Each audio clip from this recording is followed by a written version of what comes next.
Ambassador Zethkar's 4 eyes dilated in horror as the holographic display updated with another red marker. That made 17 human colonies in the past galactic cycle alone. The Vorthon diplomat's crystalline exoskeleton clicked nervously as he turned to address the emergency session of the Galactic Council. Esteemed colleagues, Zethkar's voice resonated through the universal translators. The situation has escalated beyond our projections. Despite our explicit prohibition on human expansion into the outer rim sectors, they continue to spread. The assembled representatives from 47 civilizations murmured in their various languages. The graceful Etherians hummed in distress, while the militaristic Corvan delegation's scales shifted to aggressive crimson hues. Admiral Thexlon of the Corvan Empire stood, his massive frame casting shadows across the council chamber. Honored Council, I submitted our recommendation cycles ago. A simple orbital bombardment of their homeworld would have solved this infestation. And yet, interrupted Dr. Selenthra, the chief xenobiologist of the Etherian Collective, we failed to understand what we were dealing with. Our initial surveys classified them as a standard Class 7 species. Average technology, conventional expansion patterns, predictable social structures. Zethkar's mandibles clicked in frustration. Predictable. Yes, that was our mistake. The Ikios. First human ship had appeared at the edge of Galactic Council space 3 cycles ago. A crude vessel by their standards, held together with what their species charmingly called duct tape and hope.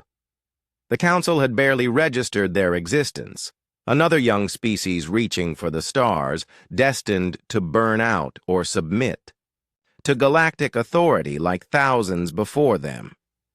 The humans had politely requested permission to establish a small research station on an uninhabited moon in the Kepler expanse. The Council, in their infinite wisdom, had denied the request. Humans were classified as potentially disruptive due to their aggressive territorial tendencies and alarming reproductive rate. The official proclamation had been clear. By order of the Galactic Council, the species designated human is hereby forbidden from establishing permanent settlements beyond their solar system of origin. Any violation will result in immediate intervention. The humans had listened politely, thanked the Council for their time, and promptly ignored every word. Show them the updated map, Zethkar commanded. The holographic display expanded to show the entire outer rim. What had once been empty space now twinkled with dozens of human settlements. They hadn't just ignored the prohibition. They had turned it into a challenge. How? Wheezed the ancient gas being known as Consciousness Prime. How do they move so quickly? Our fastest scouts take cycles to traverse these distances. Dr. Selenthra manipulated her datapad with trembling appendages. They don't follow our established hyperspace routes. Somehow they've developed a form of faster-than-light travel that treats space-time like... She paused, consulting her notes. Like a highway with really good shortcuts according to intercepted communications. But speed wasn't their only advantage. Reports flooded in from across the galaxy that painted an impossible picture. Humans didn't just survive in environments that would kill most species, they thrived. They had established colonies on ice worlds that froze Corvan blood, desert planets that would desiccate Etherian energy forms, and high-gravity worlds that would crush Vorthan exoskeletons. Perhaps most disturbing, continued Dr. Selenthra, is their adaptation rate.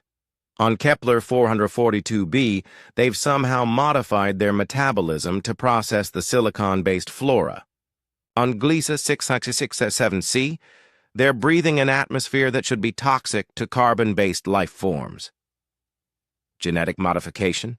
Suggested one of the council members. No, she replied grimly. They're doing it naturally, in less than 1 generation. Admiral Thexelon slammed his fist on the podium. Then we stop them by force. Deploy the fleet. With what fleet? Zethkar's voice carried a note of despair. Captain Vextar, please share your report. The scarred Corvin captain stood reluctantly. Honored Council, our attempts at enforcement have been unsuccessful. The humans don't fight like any species we've encountered. When we destroyed their first research station, they thanked us for the field test and built 12 more in different systems. Murmurs of confusion rippled through the chamber. When we blockaded their supply routes, they developed closed-loop ecosystems that required no external resources. When we jammed their communications, they created a network using quantum entanglement that we still don't understand. The captain's scales shifted to a dark purple, embarrassment. Yesterday, we attempted to intimidate a human colony ship. The captain invited us aboard for what they called coffee and a chat. My crew? They enjoyed it so much they requested extended shore leave. Zethkar felt his exoskeleton beginning to crack under stress. What do they want? Resources? Territory? Slaves? According to our cultural analysts, Dr. Seelanthra consulted her pad again, they want to explore. They have a saying, because it's there. They also appear to enjoy what they call proving people wrong. So our prohibition actually encouraged them. Yes. The chamber fell silent except for the gentle hum of life support systems. 47. Civilizations, representing thousands of years of galactic order, stared at the holographic display showing humanity's inexorable spread across the stars.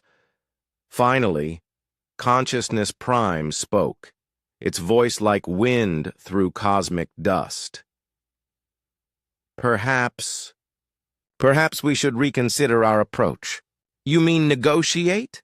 Admiral Thexelon's scales shifted to shocked blue.